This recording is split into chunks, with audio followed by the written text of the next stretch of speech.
Ya, Anda masih menyaksikan Market Opening pemirsa. Saatnya kita akan sampaikan beberapa saham yang direkomendasikan dari Pandin Sekuritas yang akan disampaikan juga oleh Mbak Hosyana Evalitas Situmorang. Silakan Mbak, ini menyikapi perdagangan hari ini yang indeks nampaknya sudah mulai melemah minus 0,16% di level 5.825. Saham-saham apa saja nih yang Anda bisa rekomendasikan?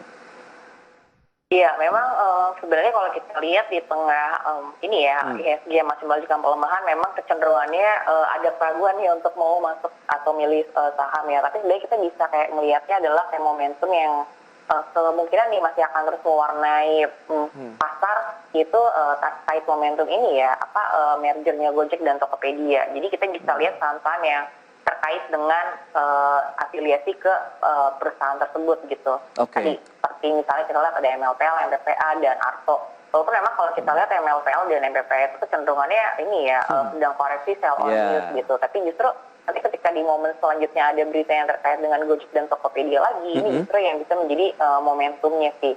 Maksudnya untuk rising momentum. Tapi memang ini masih kecenderungannya short.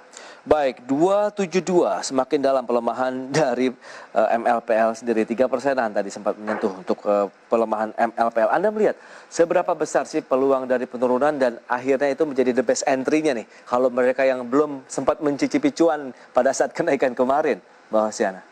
Iya, kecenderungannya sih memang kalau kita lihat untuk saham yang udah naik tinggi, kecenderungannya nanti akan melemah, bahkan bisa jadinya masuk ke ARB ya. Tapi kalau kita lihat lagi justru ketika misalnya dia udah masuk ke ARB, terus ARB lagi, itu bisa ada momentum dia nanti bisa naik signifikan lagi gitu. Seperti dulu momentumnya baterai listrik untuk Antam dan juga Info gitu, ataupun saham-saham ya untuk Antam dan ya untuk saham-saham pertambangan sih sebenarnya kita bisa belajarnya dari situ gitu. Kalau misalnya mau masuk ke saham yang right momentumnya short aja gitu ya, seiring dengan news yang ada di pasar. Oke, jadi kalau kita mau masuk di MLPL kemudian MPPA yang sedang mengalami pelemahan cukup tajam begitu hari ini, apakah kita menunggu pada saat nanti di sesi kedua atau sekarang sudah bisa cicil beli? Bisa menunggu aja sih. Jadi misalnya saat nanti dia udah semakin turun di bawah itu bisa untuk mulai masuk lagi gitu. Karena nanti ketika ada momentum misalnya si Gojek dan Tokopedia ini benar ingin masuk ke bursa, itu pasti dia dalam waktu yang short term itu bisa naiknya signifikan. Bagaimana dengan Bang Jago atau Arto yang hari ini sempat tadi menyentuh 1,87% kenaikannya di level 10.900? Iya, sebenarnya kalau dari sisi valuasi sih ini penuh tantangan ya. Tapi kalau kita melihat untuk menjangka short term ya, sebenarnya kalau terkait dengan momentum ini sih masih cukup menarik gitu. Walaupun dan juga nanti ada terkait untuk digitalisasi dan juga rencana dari Bang Arto ke depan. Baik, berarti memang masih menarik untuk dicermati beberapa saham yang terkait dengan adanya merger antara Gojek dan Tokopedia sendiri ya. Karena akan memberikan sentimen meskipun hari ini sedang terkena aksi profit taking. Karena kemarin juga kenaikannya sudah luar biasa lah. Kalau kita cermati dari MLPL, kemudian MPPA sendiri maupun Arto tadi ya Mbak Hosyana. Baik, kalau kita cermati saham-saham apa saja sih yang sekarang lagi diburu oleh para investor dari saham-saham ataupun yang masuk dalam deretan top gainers, begitu kita cermati justru adalah saham-saham lapis 3, lapis 2. Nah ini bagaimana nih? Apakah memang akhirnya investor trader cenderung sudah mulai menyasar saham-saham yang tidak bergerak kemudian mereka mencoba meraih keuntungan di sana atau Anda melihat ada strategi lain begitu? Masih sama sih Pak, jadi adalah strateginya tadi yang udah di-mention di awal ke arah small cap. Karena kalau dari arah pemulihan ekonomi justru saham-saham yang seperti itu yang cenderung bisa gain-nya lebih tinggi gitu. Jadi sebenarnya investor kayak udah bisa membaca arahnya gitu. Karena GDP kita juga kontraksinya udah makin turun, bahkan nanti kuartal 2 diprediksi bisa masuk 7%. Jadi kan recovery-nya udah semakin jelas. Tapi kalau kita cara mengenai small caps, ya lapis ketiga, lapis kedua kan juga ini risikonya cukup tinggi. Nah bagaimana nih kita maintain risiko pada saat berinvestasi di saham-saham small cap seperti ini? Iya, jadi sebenarnya lihat aja yang kalau kita lihat memang kita harus baca dari kinerja keuangan dan juga prospek pasarnya. Seperti kalau kita lihat IFSP, ini kan juga cukup menarik dan juga kalau kami dari tim riset melihatnya saat ini kan dia di 280 ya. Ini untuk menuju ke 300 tuh memungkinkan gitu melihat dari potensi pangsa pasarnya. seiring berlanjutnya infrastruktur, kemudian juga pembangunan perumahan, dan juga kalau kita lihat pemulihan ekonomi di global dan domestik, harusnya kan nanti minat untuk pembangunan infrastruktur itu juga meningkat ya. Dan ini kan pangsa pasarnya dan prospeknya lebih bagus. Dan juga kalau kita untuk beberapa emiten retail gitu, seiring access testing di masyarakat yang cukup tinggi, dan juga vaksinasi dan juga COVID-19 yang sebenarnya cukup terkendali ya, walaupun memang kita diminta untuk waspada terhadap varian baru, tapi dengan tren dari penyebaran kasus baru kita yang kalau kita lihat sih udah mulai menunjukin tren turun ya, kemarin di tanggal 15 ke 2.800 dan juga di Sabtunya 3.000, dan walaupun memang sekarang di kisaran 4.000, dia udah jauh lebih turun dibandingkan kalau kita lihat di Desember hingga Februari gitu, yang mencapai peaknya 14.000. Jadi emiten retail tuh sebenarnya udah mulai menarik gitu untuk kita mulai beli beras. Baik, tapi kalau kita cermati misalnya ISSP dengan kenaikan sudah 7%, tapi bagaimana menurut Anda? Ketinggalan atau masih ada peluang? Meskipun tadi Anda bilang sampai dengan 300 saja, sekarang di 290, hanya sekitar 10 poin saja keuntungan yang bisa diraih. Iya sih, kalau mau masuk sekarang memang udah cenderungnya tertinggal ya, tapi kalau nanti dia mengalami fase koreksi lagi, kita udah bisa mulai. Berarti kalau pada saat kita mencermati saham-saham small cap seperti ini lebih dilihat dari sektornya, kemudian usahanya seperti apa, apakah memang akan mendukung dengan kondisi pandemi COVID-19 seperti saat ini, Mbak? Iya, jadi kalau kita lihat yang masuk ke momentum sejalan dengan recovery lah, dan prospeknya kalau kita lihat menangkap momentum peluang pemulihan tadi, kayak udah di-mention small cap dan juga small cap yang tadi bergerak di retail dan juga terkait dengan program pembangunan sih. Baik, itu dia berarti small cap bisa menjadi pilihan, dan ini pun bisa dikatakan menjadi bagian daripada upaya rebalancing dari portofolio yang kita miliki meskipun lebih kepada short term trading.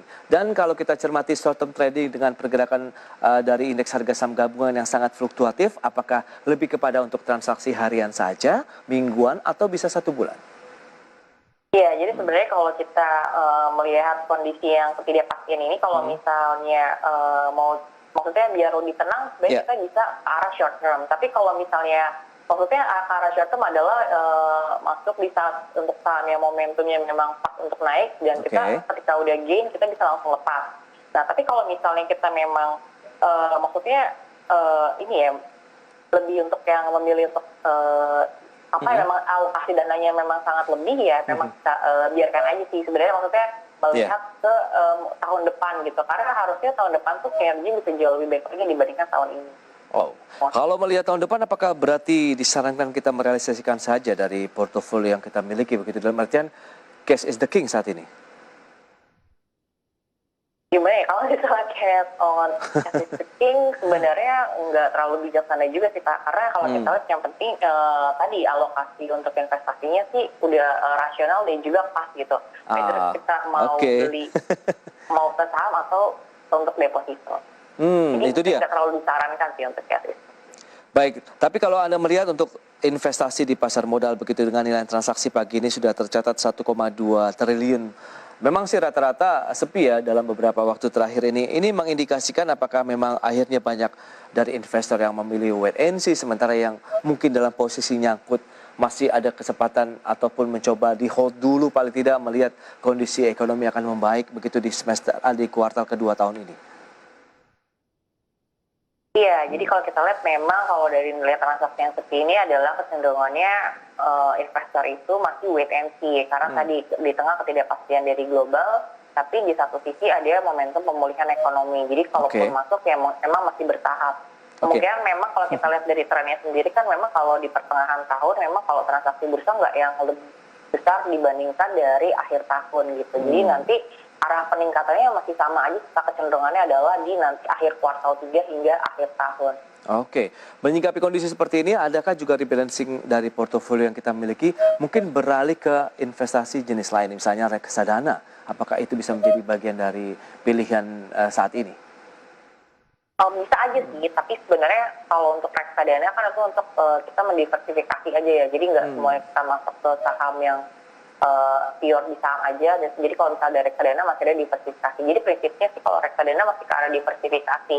Tapi kalau misalnya untuk kebijakannya apa tadi, kalau misalnya memang udah masuk ke pasar ke saham tapi memang performanya lagi nggak bagus, ya better emang di hold aja, nggak usah langsung buru-buru jual kalau emang nggak terlalu membutuhkan uangnya gitu. Karena nanti sayang ketika ada momentum pemulihan ekonomi yang realistis di tahun depan kecenderungannya, terus kita tertinggal lagi momentumnya gitu dan udah terlanjur cut loss. Nah, itu dia. Jadi better ya memang masih sama. Maksudnya semua investor sekarang ya cenderungnya masih wait and see.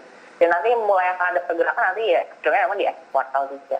Iya, karena kan kita beberapa tahun terakhir begitu ramai sekali aktivitas perdagangan ya, dengan adanya mungkin ada salah satu big investor begitu yang mungkin bisa dikatakan memimpin dari sisi pemilihan-pemilihan saham yang mereka ingin investasikan begitu, dan kali ini sepertinya tidak ada pergerakan-pergerakan yang seperti beberapa tahun sebelumnya begitu Mbak Osyana. Anda melihatnya seperti apa kira-kira? Iya, masih sama aja sih sebenarnya arahnya memang tadi walaupun misalnya ibaratnya smart money-nya begitu ya arah. Iya gitu, jadi memang momentumnya ini masih wait and see Pak. Jadi walaupun ada banyak berita, tapi kalau memang investor kan rasional ya, pasti ngelihat keadaan global dan juga domestik. Jadi kalau memang secara polanya juga kalau kita lihat di pertengahan tahun itu nggak seaktif seperti di akhir tahun, itu memang udah hal yang normal aja sebenarnya. Jadi nggak ada yang terlalu dikhawatirkan berlebihan sih. Iya, penguasaan investor juga nampaknya lebih dikuasai domestik saat ini, kemudian retail juga sudah mulai banyak, meskipun kalau kita lihat dari sisi nilai valuasinya memang masih kalah ya dibandingkan dengan perusahaan-perusahaan ataupun mereka yang institusi begitu. Tapi menyikapi kondisi seperti ini juga untuk investor retail, apa yang harus mereka lakukan? Ya, jadi mungkin kalau buat investor retail, kalau memang udah terjebak misalnya ada performa yang kurang baik, better emang di hold dulu aja, nggak usah harus langsung yang buru-buru di cut loss, karena kecenderungannya memang performanya bisa lebih baik nanti di akhir tahun dan juga di awal tahun depan gitu. Nah, sedangkan kalau misalnya punya dana lebih ya udah bisa mulai alokasi ke tadi saham-saham yang valuasinya menarik gitu. Walaupun memang ada banyak tawaran ke saham dibilang ke investasi yang lain gitu, tapi kalau di saham tuh masih cenderung lebih lebih aman dan juga lebih realistis gitu. Oke, karena juga regulasinya cukup ketat ya untuk menjaga ataupun memitigasi risiko yang ada begitu. Berarti memang wait and see bisa menjadi pilihan juga bagi investor retail khususnya ya, menyikapi kondisi saat ini, tidak harus terburu-buru juga merealisasikan dari mungkin loss yang sudah dialami begitu ya, atau nyangkut yang sudah mereka rasakan hingga saat ini. Meskipun banyak sekali pertanyaan juga kalau kita lihat dari beberapa postingan-postingan di Instagramnya IDXNL begitu masih mempertanyakan lebih kepada arah pergerakan IHSG sendiri begitu. Menurut Anda fair value-nya sendiri apakah saat ini sudah berada di posisi fair value-nya dari IHSG sendiri, atau Anda melihat ini under value? Sebenarnya sih kita memang kalau melihat untuk worst-nya itu memang di kisaran 5.600 hingga 5.800. Nah, jadi kalau misalnya ini udah kecenderungannya arahnya sudah bottom, ini memang masih ada potensi lagi sih dia untuk tertekan. Tapi kalau kita lihat harusnya sih nggak sampai yang dalam ya, misalnya ke bawah 5.000 itu kayak kemungkinannya jauh banget gitu. Mungkin koreksi lagi hingga menyentuh 5.600, kalau kita lihat kan ini udah mau nanti masuk ke akhir kuartal, jadi kan udah mau masuk akhir kuartal 2. Berarti kan ke kuartal 3 tuh udah hanya tinggal nunggu 3 bulanan lagi. Betul. Itu udah pas momentumnya nanti untuk menjelang window dressing gitu. Jadi kalau kita lihat memang waktunya ya bersabar aja sih hingga nanti emang momentum untuk recovery-nya itu mulai Ya, itu dia, berarti memang ranging antara 5.600 itu menjadi salah satu posisi bottoming yang perlu dicermati, meskipun yang terdekatnya ada di level 5.800 ya Mbak Syana. Baik, Mbak Osyana, terima kasih banyak atas waktu dan juga analisis yang diberikan. Semoga bermanfaat tentunya bagi investor maupun traders dalam menyikapi perdagangan hari ini. Selamat melanjutkan aktivitas Anda kembali dan stay healthy, Mbak Osyana. Baik pemirsa, demikian perbincangan kami bersama dengan Hosyana Evalitas Situmorang, ekonomis dari Panin Sekuritas. Di segmen berikutnya kami masih akan kembali dengan beberapa informasi menarik lainnya untuk Anda.